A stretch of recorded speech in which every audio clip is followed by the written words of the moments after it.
Exit poll आपण बघतोय आणि राज्याचं चित्र आपण आतापर्यंत बघितलं आणि देशातलं चित्र सुद्धा खूप इंटरेस्टिंग असणार आहे कारण 400 पारचा नारा देणारे खरंच 400 पार जात आहेत का हा अंदाज कुठचा तरी एक्झिट पोल त्यांना तिथपर्यंत घेऊन जातोय का हे आपल्याला बघायला लागेल। विविध एक्झिट पोल आपण आता बघणार आहोत। देशभरातलं चित्र आपल्याला काय सांगतं। रिपब्लिक PMARQ एनडीएला 359 जागा, इंडिया आघाडी 154, इतर 30, इंडिया टीव्ही 371 ते 401 एनडीए आणि इंडिया आघाडीला 109 ते 139, इतर 28 ते 38, इंडिया न्यूज तर्फे 371 एनडीए, 125 इंडिया आघाडी, 47 इतर आणि न्यूज 18 तर्फे 341 ते 376 एनडीए, इंडिया आघाडी 109 ते 140 आणि इतर 26 ते 36। जर का नम्रता या सगळ्यांचा एक फटकन एका नजरे जर का आपल्याला ॲव्हरेज काढायचं म्हटलं तर सुमारे 350च्या आत बाहेर एनडीए असेल, इंडिया आघाडी 150च्या आत बाहेर असेल असा साधारणपणे कौल दिसतोय। एक स्थिर सरकार, भाजपच्या नेतृत्वाखालचं स्थिर सरकार। एक मात्र जी मोठी बातमी याच्यात बघायला मिळते की इंडिया आघाडीने अभूतपूर्व गेल्या 2 टर्म्स मधले अभूतपूर्व प्रचार करून सुद्धा राहुल गांधींना सूर मिळून सुद्धा हवा तेवढा परफॉर्मन्स बघायला मिळत नाही। 200चा मार्क सुद्धा गाठलेला नाही। अगदी खरं आहे। भरातलं चित्र आपल्याला काय सांगतं। रिपब्लिक PMARQ एनडीएला 359 जागा, इंडिया आघाडी 154, इतर 30, इंडिया टीव्ही 371 ते 401 एनडीए आणि इंडिया आघाडीला 109 ते 139, इतर 28 ते 38, इंडिया न्यूज तर्फे 371 एनडीए, 125 इंडिया आघाडी, 47 इतर आणि न्यूज 18 तर्फे 341 ते 376 एनडीए, इंडिया आघाडी 109 ते 140 आणि इतर 26 ते 36। जर का नम्रता या सगळ्यांचा एक फटकन एका नजरे जर का आपल्याला ॲव्हरेज काढायचं म्हटलं तर सुमारे 350च्या आत बाहेर एनडीए असेल, इंडिया आघाडी 150च्या आत बाहेर असेल असा साधारणपणे कौल दिसतोय। एक स्थिर सरकार, भाजपच्या नेतृत्वाखालचं स्थिर सरकार। एक मात्र जी मोठी बातमी याच्यात बघायला मिळते की इंडिया आघाडीने अभूतपूर्व गेल्या 2 टर्म्स मधले अभूतपूर्व प्रचार करून सुद्धा राहुल गांधींना सूर मिळून सुद्धा हवा तेवढा परफॉर्मन्स बघायला मिळत नाही। 200चा मार्क सुद्धा गाठलेला नाही। अगदी खरं आहे। आणि आपल्यासोबत आता चर्चेसाठी कुमार केतकर सर आहेत, विद्याताई चव्हाण आहेत, अवधूत वाघ भाजपचे आपल्यासोबत आलेले आहेत, वैभव नाईक आहेत शिवसेनेचे, आमचे सचिन परब सर आहेत। मी सुरुवातीला केतकर सरांकडे जाईन। केतकर, हे सगळे आकडे बघितले तर इंडिया आघाडीला यश मिळताना दिसत नाहीये। भाजपच्या नेतृत्वाखाली सरकार पुन्हा एकदा येणार असं चित्र दिसतंय। आपली कमेंट। हे सगळेच आकडे अतिशय फसवे आहेत। एक्झिट पोलचे कोणतेही सॅम्पल क्लिअर नसतात। 543 कॉन्स्टिट्युएन्सी आहेत, 97 कोटी मतदार आहेत आणि त्याच्यातल्या जवळजवळ 60 कोटी मतदारांनी मत नोंदवलेलं आहे। त्यांचा अंदाज एक्झिट पोल म्हणजे 1 तारखेचं मतदान संपल्याबरोबर 1 तासाच्या आत घेऊन संबंध देशाचे आकडे देणं हे एक तर फसवणूक आहे किंवा ज्या प्रकारे मटका लावायचे पूर्वी लोक तसा आकड्यांचा खेळ आहे। हा मटक्याचा प्रकार आहे, हा लॉटरी खेळण्याचा प्रकार आहे, हा TRP वाढवण्याचा प्रकार आहे। लोकांच्या मनात प्रचंड जिज्ञासा असते। लोक निवडणुकीला उभे राहतात त्यावेळेला त्यांचे मतदार, त्यांचे मित्र, त्यांचे समर्थक, त्यांचा पक्ष आणि त्या कुतूहल हेच मुळी मार्केटिंग करायचं, त्या कुतूहलाचं, त्या जिज्ञासेचं मार्केटिंग करायचं असा हा एक्झिट पोलचा अत्यंत आकर्षक वाटणारा जसा मटक्याचा धंदा असतो, लॉटरीचा धंदा असतो की 5 कोटी रुपये मिळतील तुम्ही जर आत्ता 1 रुपयाचं तिकीट घेतलं तर, तसा हा एक्झिट पोलचा चॅनलसाठी धंदा आहे। आणि त्याचा अजून एक उद्दिष्ट आहे ते म्हणजे चॅनलवरती असे विचित्र आकडे आले, विचित्र अशा अर्थाने की जे पूर्णपणे असंभवनीय आहेत, असे आकडे आले की त्यामुळे लोकांना असा एक कॉन्फिडन्स येतो मार्केटला विशेषतः किंवा अरे वा सगळं म्हणजे व्यवस्थित चाललंय, मोदींच्या सरकारला काही धोका नाही, मोदींची धोरणं बरोबर आहेत। त्या स्टॉक मार्केटला ह्याचा एक अतिशय ॲडव्हान्टेज असतो कारण शेवटी तिथे म्युच्युअल फंडाच्या मार्फत किंवा गुंतवणुकीत हे लोक जात असतात। त्यामुळे त्यांना सुस्थिरता लागते, एक स्टॅबिलिटी लागते। ती स्टॅबिलिटी टिकवायची असेल कारण आता अशी कल्पना करा नुसती तुम्ही की हे आकडे उलटे आहेत की त्या एनडीएला समजा 200च जागा मिळणार आहेत असं यांनी दाखवलं तर मार्केटमध्ये हलचल होईल। ती हलचल परवडणार नसते। मध्यमवर्गाला तर अजिबात चालत नाही। मध्यमवर्गाला त्यांचं जीवन अतिशय सुस्थित सरळ चालावं असं वाटतं। त्यांना खुश ठेवणारा, त्यांना पुढचे आजचे दिन येणार नसले तरी आजचे 3 दिवस आजचे दिन यावे या दृष्टिकोनातून एक्झिट पोल होतात। एक्झिट पोलवरती विश्वास ठेवण्याचं काहीही कारण नाही. मी फक्त नम्रता इकडे केतकर सरांचा आदर बाळगून, केतकर सर, योगी सगळ्यात पहिल्यांदा जेव्हा उत्तर प्रदेशात आले होते त्यावेळी मी आपली विश्लेषणं फॉलो करतो, मी आजही आपली विश्लेषणं फॉलो करतो, त्यावेळी उत्तर प्रदेशमध्ये अशी कुठली भगवी लाट दिसत नाही असं विश्लेषण होतं. लँडस्लाइड व्हिक्टरीने योगी आदित्यनाथ आले आणि नंतर ते टिकले. भाजपच्या बाबतीत सुद्धा 2014 किंवा 19ला सुद्धा, विशेषतः 2019ला जेव्हा भाजप सत्तेत येईल पण 300 क्रॉस करेल असं कोणाला वाटलं नव्हतं, भाजप तसं आलं. अशा वेळी हे जे एक्झिट पोल आहेत एखाद दुसऱ्यांबाबतीत नक्की आक्षेप असू शकतात, पण अनेक एक्झिट पोल यांनी वर्षानुवर्ष स्वतःची आकडेवारी दाखवून दिलेली आहे आणि ती बऱ्यापैकी जवळ गेलेली आहे. तुम्ही म्हणता ते पण खरं आहे की मध्यम वर्गाला शेअर बाजार वाढलेला असू शकतो, तो सोमवारी दिसेल. 4 तारखेचं काय, मंगळवारी एकदा निकाल आल्यानंतर तो पडायचा असेल तर पडणारच आहे. अशा वेळी आपण जर का असा कौल दिसत असेल, कल म्हणतोय मी, कौल नव्हे, तर मग तो स्वीकारायला काय हरकत. नाही, एक्झिट पोल तुम्ही आता शेअर मार्केटचा सोमवारी संपणार, मंगळवारी निकाल लागणार याच्यावरती नसतो. तो stability of mind, stability of market mind तो असतो आणि तो टिकवायचा असतो आणि चॅनल्सला TRP हवा असतो आणि लोकांना कुतूहल असतं, त्यामुळे त्यांची जिज्ञासा पुरवल्यासारखं त्याच्यात एक भ्रम तयार होतो. त्यामुळे हे भ्रम तयार करण्याचं यंत्र आहे. एक्झिट पोल आतापर्यंत फार कमी वेळा यशस्वी झालेत. 2000 आता तूच म्हणलास त्याप्रमाणे अंदाज नव्हता ना योगीचा, कोणालाही अंदाज आला नाही. 2004 मध्ये ज्यावेळेला ते म्हणत होते वाजपेयींसारखं तेजस्वी नेतृत्व, टॉवरिंग पर्सनॅलिटी, आणि सोनिया गांधी, काय सोनिया गांधी, त्यांना देश येत नाही, ही भाषा येत नाही, काही समजत नाही देशातलं राजकारण, पक्षात नवीन आलेले आहेत. प्रत्यक्षात उलट झालं ना 2004ला.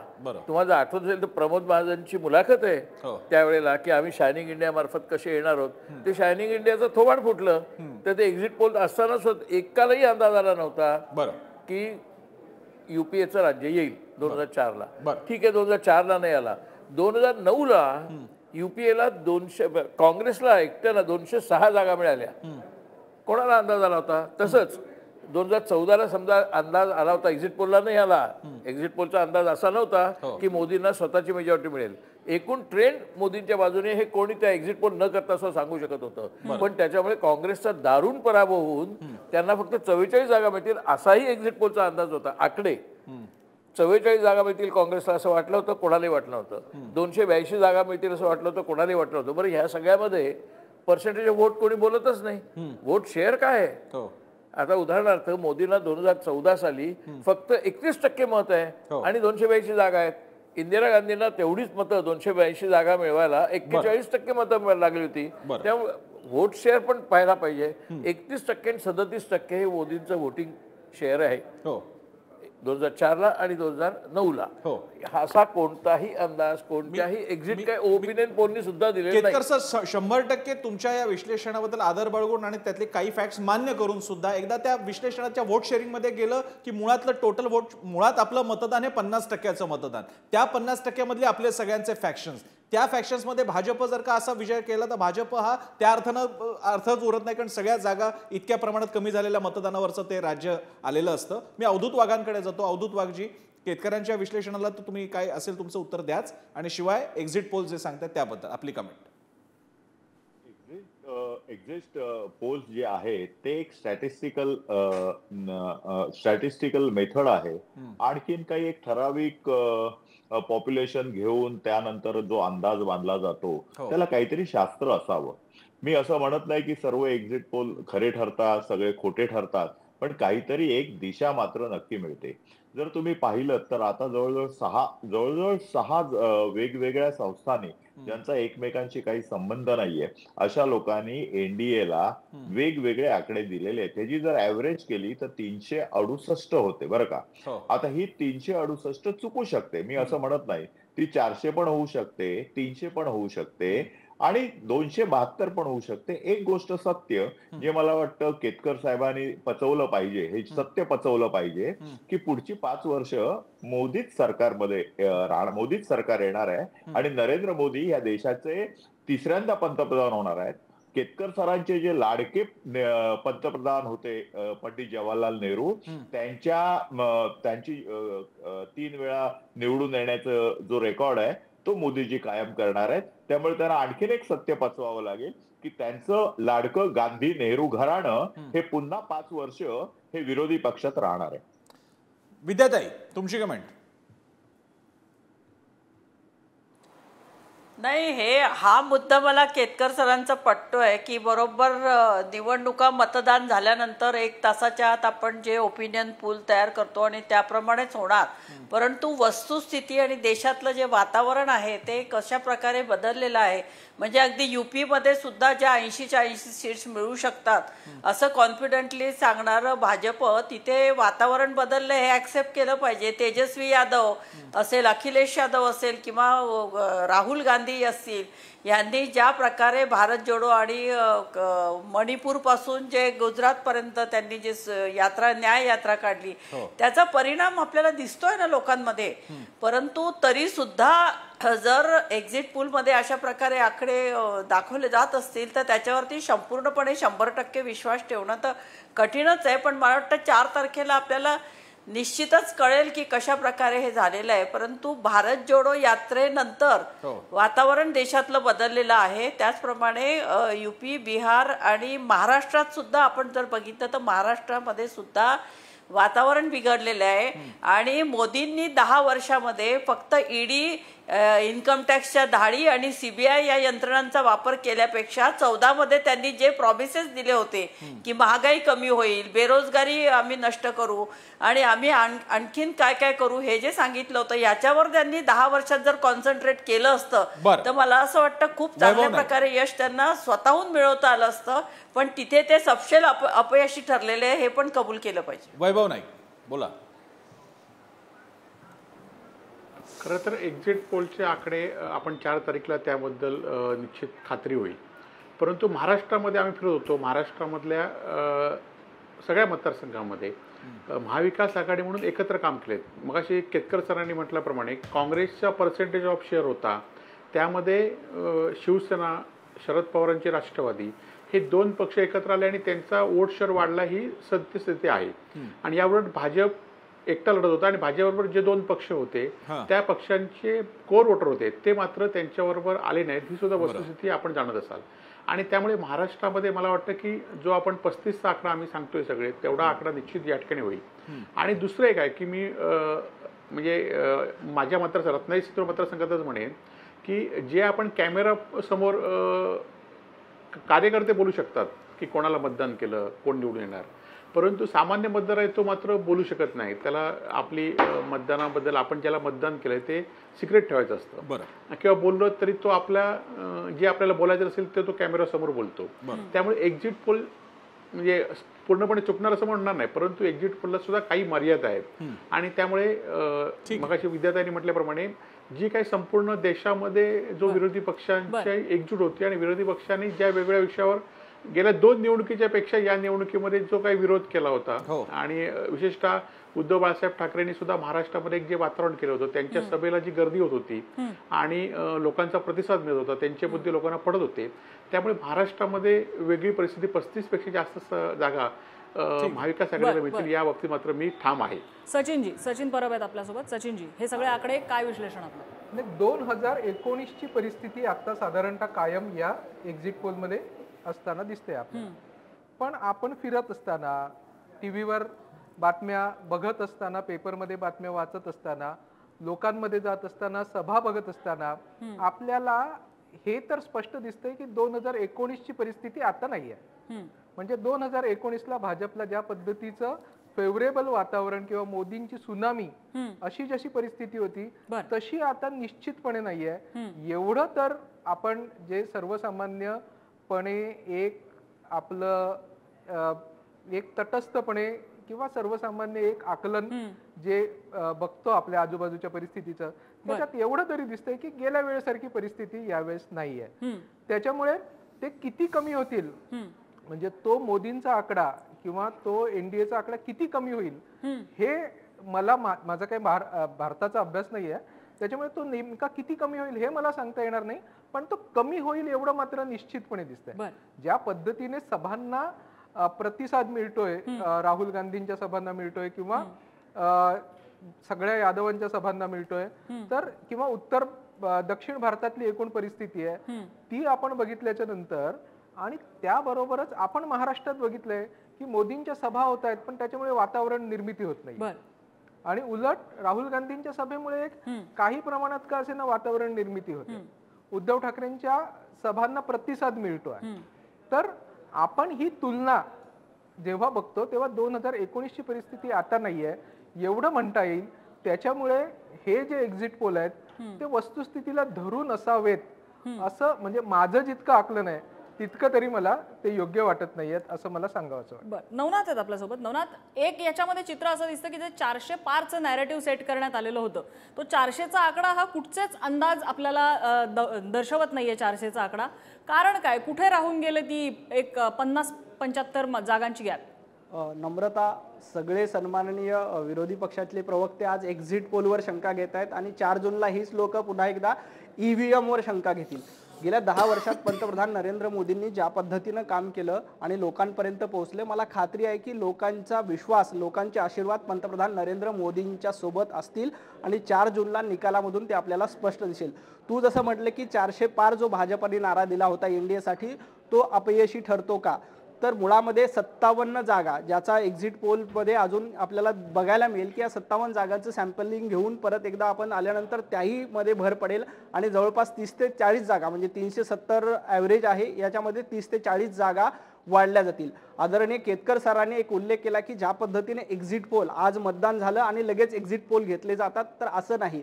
टप्प्याटप्प्याने एक्झिट पोल घेतले जातात. यामध्ये आपण एक्सपर्ट अजूनही त्यामध्ये भर घालू शकतात.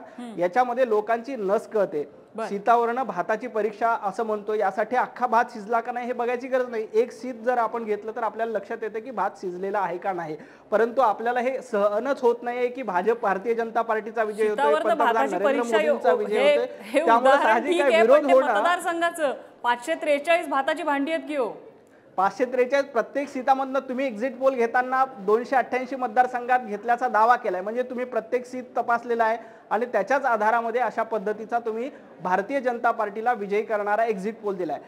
देशभरामध्ये देखील अनेक वृत्तसंस्था आहेत किंवा एजन्सीज आहेत, त्यांनी अशाच पद्धतीचं प्रत्येक मतदारसंघामध्ये जाऊन सॅम्पल साईज घेऊन हा एक्झिट पोल केलेला असतो आणि त्याच्यावरून एक आपल्याला सरासरी अंदाज येतो की अशा पद्धतीनं भारतीय जनता पार्टीचा किंवा अन्य कुठल्या तरी पक्षाचा विजय होईल. त्यामुळे एक साधारणतः सरासरी लोकांचा कल काय हे सांगण्याचं काम एक्झिट पोलच्या माध्यमातून केलं जातं. मी पुन्हा एकदा सांगतो, आज एक्झिट पोलवर शंका घेतली जाते. 4 जूनला जेव्हा भारतीय जनता पार्टीचा विजय होईल आणि तिसऱ्यांदा पंतप्रधान मोदी होतील त्यावेळेला ईव्हीएमवर शंका घेणारे हे सगळे प्रवक्ते असतील. राष्ट्रीय पातळीला प्रामुख्यानं जे सर्वे समोर येत आहेत त्याच्यामध्ये आकडा साधारण 300-350 पर्यंत एनडीए असेल, म्हणजे भाजप असेल, भाजपचा स्वतःचा आकडा असेल आणि ते कम्फर्टेबली सत्ता स्थापन करतायत असं राष्ट्रीय पोल सांगतायत. पुढारीने राष्ट्रीय पोल केलेला नाही हे आपल्या प्रेक्षकांना सांगायला हवं. आम्ही महाराष्ट्राचा केलेला आहे आणि अगदी थोडक्यात रॅप करायचं झालं तर आमच्या या एक्झिट पोलनुसार महायुती 27 ते 32 आणि महाविकास आघाडी ही 15 ते 20च्या दरम्यान असेल, आमचा असा पोल सांगतो. आपल्यासोबत आहेत ज्येष्ठ राजकीय विश्लेषक, पत्रकार आणि माजी खासदार कुमार केतकर सर. केतकर सर, आपण आता सर्वे थोडासा बाजूला ठेवूयात. तुमचा हंच काय, तुमचं निरीक्षण काय ते तरी आम्हाला कळू द्या. काय होईल भारतामध्ये असं वाटतं देशामध्ये 4 जून? पहिली गोष्ट म्हणजे ते 400 वगैरे म्हणतायत, त्याच्याबरोबर अर्ध्यावरती नरेंद्र मोदींना जागा मिळणार आहेत, 200 ते 210. आता मोदींनी जे महान कार्य केलेलं आहे ते महान कार्य असतं आणि त्यांनाही ते माहीत असतं आणि त्यांच्या मतदारांना आणि समर्थकांना माहीत असतं, तर मग त्यांना शिवसेना फोडायची गरज नव्हती. त्यांना ज्या वेळेला अंदाज यायला लागला की आपल्याला तेवढं समर्थन या निवडणुकीत मिळणार नाही, त्यावेळेला त्यांनी सुरू केलं फोडाफोडी आणि मग त्यांनी शिवसेना फोडली. तरी पण त्यांना कॉन्फिडन्स येईना की आपल्याला मिळतील काही जागा. मग त्यांनी शरद पवारांचा पक्ष फोडला, राष्ट्रवादी. असं करत करत त्यांनी कशी तरी ती चूल बांधायला प्रयत्न सुरू केला. म्हणजे त्यांनाच कॉन्फिडन्स नव्हता. एक मी तुम्हाला सांगू शकतो की भारतीय जनता पक्ष किंवा एक्झिट पोल काही असो, नरेंद्र मोदी हे असे ग्रस्त आहेत की त्यांना इलेक्टोरल मूड कसा आहे याचा बरोबर अंदाज असतो. तेवढं क्रेडिट मी त्यांना द्यायला तयार आहे. त्यांना लक्षात आलं होतं 2 वर्षापूर्वी की इलेक्टोरल मूड हललेला आहे, जनमत फिरायला लागलेलं आहे, त्या आत्तापासून आपण पावलं उचलली पाहिजेत. म्हणून त्यांनी सारख्या त्यांच्या घोषणा बदलल्या, त्यांची स्ट्रॅटेजी बदलली, त्यांच्या भूमिका बदलल्या. आता उदाहरणार्थ 400 पार केलं, मग ते म्हणले की नाही तो जुमला होता, असं अमित शहा म्हणले. नाही, आम्ही लोकांच्यात हे यावं, स्फूर्ती यावी, चैतन्य यावं म्हणून आम्ही 400 सांगितला. आम्हाला प्रत्यक्षात नव्हता. सुरुवातीला 400 त्यांना स्वतःला हव्या होत्या. मग त्यांनी हळूचकन कॅम्पेनमध्ये एनडीएला मिळून त्या 400 होतील असं सांगितलं आणि त्या आपल्या जागा 370 वरती आणल्या. त्या 370चा अत्यंत मूर्खासारखा संदर्भ त्यांनी त्या काश्मीरच्या ठरावाबद्दल लावला. मुद्दा असा की त्यांना कळलं होतं की आता आपण जिंकत नाहीये पूर्ण. म्हणून मग आता कुठे कन्याकुमारीला जाऊन तपश्चर्या कर, त्याच्यानंतर हे पक्ष फोड, हे सगळे जे धंदे आहेत हे सगळे अक्षरशः आपल्याला माहिती आहे की जसे ऑकल्ट असतं ना, तंत्रविद्या सांगतात तसं आहे, हे तंत्रविद्यातले पण सगळे प्रकार आहेत आणि तंत्रविद्येच्या पलीकडे हे सगळे जुगाराचे प्रकार आहेत. बरं, त्यामुळे हा सगळा जुगाराचा प्रयत्न आहे. आता तू विचारलंस माझा अंदाज काय, तर माझा देशातला अंदाज बीजेपीला म्हणजे बीजेपीला स्वतःला 200 ते 210च्या वर जाणं ते शक्य नाही. आपण हे रिझल्ट आले की त्या दिवशी परत आपण भेटू आणि वाघांच्या फक्त एकाच मुद्द्याला उत्तर देतो, ते पंडित नेहरू गांधींचं प्रेम वगैरे ते सोडून देते, फार कंटाळवाणे आणि फालतू मुद्दे आहेत. मुद्दा असा आहे की ज्यावेळेला नेहरू पंतप्रधान झाले, इंदिरा गांधी पंतप्रधान झाल्या, राजीव गांधी त्यांना कायम मिनिमम 41 पण ऍक्च्युली 45 ते 50% जागा मिळाल्यात. 49.6 राजीव गांधींना मिळाल्या. बरं, मोदींना प्रथम 31% मतं मिळाली, म्हणजे 69% लोकांनी समर्थ मोदींच्या विरोधात मतं दिली. 2009ला 37% मतं मिळाली, म्हणजे 63% लोकांनी या समर्थ नेत्याला नाकारलं. अशा प्रकारचं काही वातावरण पंडित नेहरू, इंदिरा गांधी किंवा राजीव गांधींना भोगावं लागलेलं नाही. हे लक्षात घेऊन मग आपण नेहरू गांधी यांच्या काही संबंध नाही आता नेहरू आणि इंदिरा गांधींचा. आता आपण या मोदींच्या कर्तबगारीबद्दल बोलूया.